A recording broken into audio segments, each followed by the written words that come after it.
কোনো কারণ ছাড়া, কোনো ওজর ছাড়া, কোনো অসুস্থতা ছাড়া রোজা ভেঙে ফেলার চিন্তাও মাথায় আনবেন না ইনশাআল্লাহ।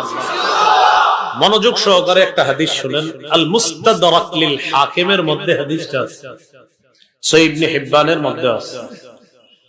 قال رسول الله صلى الله عليه وسلم, নবীজি বলেন, বাইনামা আনা নাইমুন, আমি ঘুমিয়েছিলাম, আতানি রাজুলান,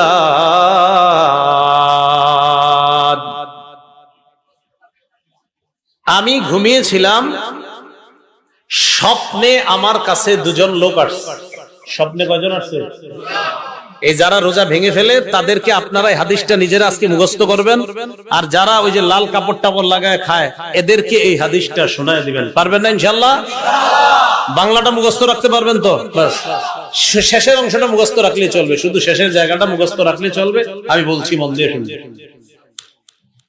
রাসূলুল্লাহ সাল্লাল্লাহু আলাইহি সাল্লাম বলেন, আমি ঘুমিয়ে আছি, দুই ব্যক্তি আমার কাছে আসছে।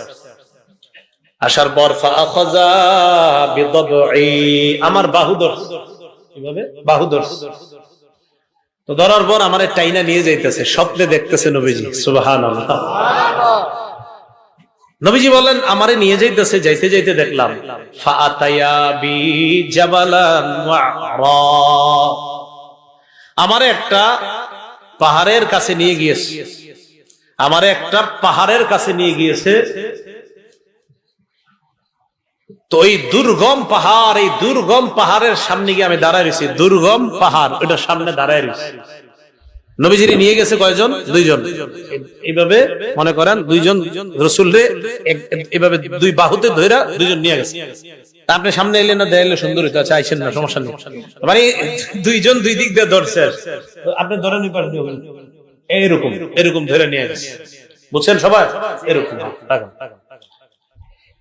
তো আমাকে যখন ওই দুর্গম পাহাড়ের কাছে নিচে আমি দাঁড়ায় রইলাম, ফাকালা, দুইজন আমাকে বললেন, ইসআদ, এই পাহাড়ের উপর উঠেন।